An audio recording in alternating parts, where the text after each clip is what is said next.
I'm Elizabeth Steffens. And I'm Rick Zeman.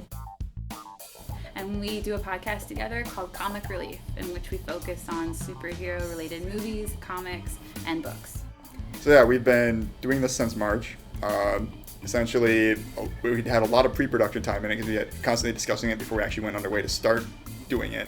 And then once we started doing it, we found out that the timeline for making the episode was roughly about maybe 3 hours worth of time. We'd set up, talking about it, take down, stuff like that. So we've been kind of just getting some episodes under our belt first so we can kind of, practice to an extent to get like a format going. Elizabeth came up with the idea originally to start the podcast because we'd find ourselves randomly in the boring periods of waiting for classes to start, or when we're in the middle of doing other things, like waiting for stuff to render in classes.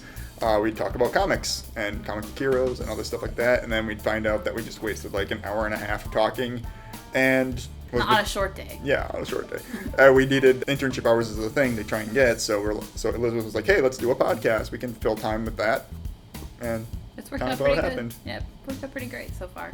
The topics we discuss, we tend to go back and forth between Marvel and DC. One week we'll do a Marvel topic, another week we'll do DC. So, for example, we did an episode on Laura Kinney and her relationship with Wolverine.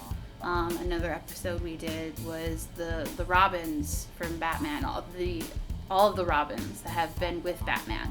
So starting with Dick Grayson, ending with Damian Wayne. And we just tend to pick topics either randomly, or we do talk about movies that are coming out. Like we just did an episode about Ant-Man, because the movie's coming out in mid-July.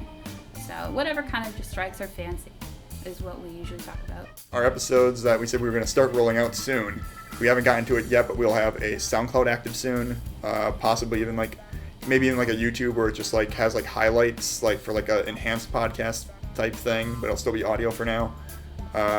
We're going to be trying to roll out like I think a WordPress and a Facebook page, so people can follow us there when we figure out how we're going to brand it.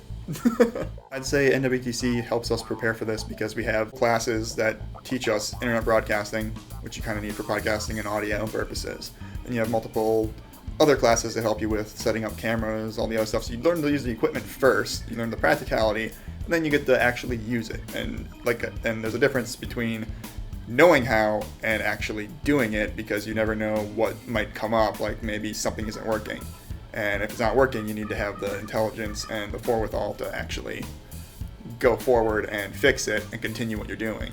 You also need to have the patience, because the stuff we do, sometimes rendering something can take hours on end, and you have to be ready for that as well. And with that education, along with the technical aspect of our education, I feel like going to these classes have instilled the confidence in us to do this. We're confident in our skills. We're confident in our ability to create something that is of quality, we would be proud to put out there. And I feel like that taking classes here at NWTC has helped us do that. So it's not just the technical part, it's also the creativity given to us enforced by our teachers, and influenced by our teachers. And it's also just the drive that they give us to do better and to make great content. Well, as far as like future things, for internship right now, not only just the podcast, but I'm also been working on, with my buddy, who's actually sitting over there off screen, we're starting a YouTube content thing. We're going to have a lot of different web series and actual video podcasts going out. So this is kind of like my introduction to getting more comfortable doing that. And maybe if in the future something happens, maybe we'll end up pulling this into that even. Could be a possibility. Maybe. Never know. And then I went to Ireland with one of our instructors for an internship as well. So I'm working on that too. So that I'm using to kind of get my video portion fixed, to try and make a video based off of stuff from there. With this podcast specifically, we originally just started it for fun, but if in the future it does take off, and we do develop a fan base, then I know I would be willing to make it more of a permanent career choice. I know that one of my goals is to start my own narrative podcast business, so I'm more willing to be part of podcasting as a career than maybe Luke is. I don't know. I feel more comfortable in podcasts, so. I feel comfortable in any venue. I just want to try a little bit of everything. Because originally I came into this program as a person studying creative writing and filmmaking. And the very first class I took was script writing. So I'm like, oh, I knocked out exactly what I wanted to know already. Now let's just have fun with it. Yeah. So I've been learning everything progressively with it, so I now know all the different production angles, which will help me to relate with other people in the field too, because like if I'm going to be producing, I kind of need to know what the editors have to go through. I kind of need to know what the directors have to go through.